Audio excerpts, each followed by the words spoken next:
സീതപ്പഴം ചെടിയിൽ സീതപ്പഴം ഉണ്ടായിരിക്കുന്ന ഒരു വീഡിയോ ആണ് കേട്ടോ ഞാൻ കാണിച്ചു തരുന്നത്. ഇത് ഇപ്പോൾ ഈ ചെടി മുളച്ച് വന്നിട്ട് 2 വർഷമായിട്ടുള്ളൂ കേട്ടോ. വളരെ ചെറിയ ഒരു ചെടിയായിരുന്നു, തനിയെ മുളച്ച് വന്നതാണ് കേട്ടോ. അപ്പോൾ അത് ഞാൻ കാണാൻ തുടങ്ങിയ സമയം മുതൽ ഇതിനെ ഞാൻ പരിചരിക്കാൻ തുടങ്ങിയായിരുന്നു, വളമിട്ട് കൊടുക്കാനെല്ലാം തുടങ്ങിയായിരുന്നു. കഴിഞ്ഞ വർഷം തുടങ്ങിയാണ് ഞാൻ ഇതിനെ നോക്കാൻ തുടങ്ങിയത് കേട്ടോ. അപ്പോൾ വളരെ ചെറിയൊരു ചെടിയാണ്, മതിലിൻ്റെ അത്ര പൊക്കമേ ഉള്ളൂ, എൻ്റെ അത്ര പൊക്കം പോലും ഇല്ലാത്തൊരു ചെടിയാണ് കേട്ടോ. അപ്പോൾ അതാ 4 ഫ്രൂട്ട്സ് ഉണ്ടായിട്ടുണ്ട്. അപ്പോൾ ഇത് പഴുത്ത് വരുന്നേ ഉള്ളൂ, പാകമായി വരുന്നേ ഉള്ളൂ. അപ്പോൾ ഞാൻ ഇടയ്ക്കിടയ്ക്കൊക്കെ ചെന്ന് നോക്കാറുണ്ട്, കിളികൾ കൊത്തി പോകുന്നുണ്ടോ എന്നൊന്ന് അറിയാൻ വേണ്ടിയിട്ട്. കണ്ടോ, വളരെ ചെറിയ ചെടിയാണ് കേട്ടോ.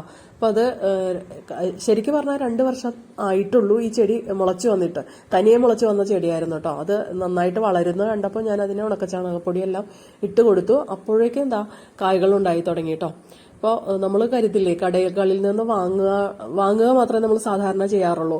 ഒരു ചെടിയെങ്കിലും നമ്മുടെ വീട്ടുമുറ്റത്ത് ഇതുപോലെ ഉണ്ടായി കിട്ടുകയാണെങ്കിൽ അതിൽ നമ്മുടെ വീട്ടിലേക്ക് ആവശ്യമായിട്ടുള്ള ഫ്രൂട്ട്സ് ഉണ്ടായി കിട്ടുമ്പോൾ നമുക്ക് കിട്ടുന്ന ഒരു സന്തോഷം ഉണ്ടല്ലോ, വളരെ വലിയ സന്തോഷമാണ് കേട്ടോ. അപ്പോൾ ഇതൊരു കാട് പിടിച്ചു കിടക്കുന്ന സ്ഥലമാണ് കേട്ടോ, മതിലിനോട് ചേർന്ന് കാട് പിടിച്ചു കിടക്കുന്ന സ്ഥലത്ത് തനിയെ മുളച്ചു വന്ന് ഉണ്ടായ ചെടിയാണ് കേട്ടോ.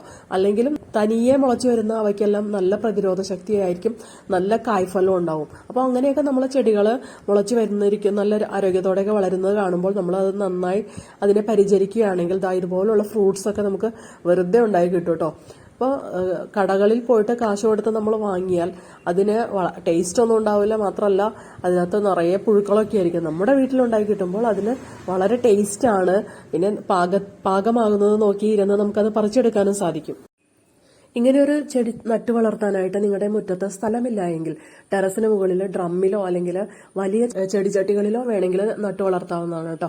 അപ്പോൾ അത് കൃത്യസമയത്ത് വളപ്രയോഗം എല്ലാം നടത്തുകയാണെങ്കിലെല്ലാം പെട്ടെന്ന് കായ്കൾ ഉണ്ടായി കിട്ടാനുള്ള സാധ്യതയൊക്കെയുണ്ട്.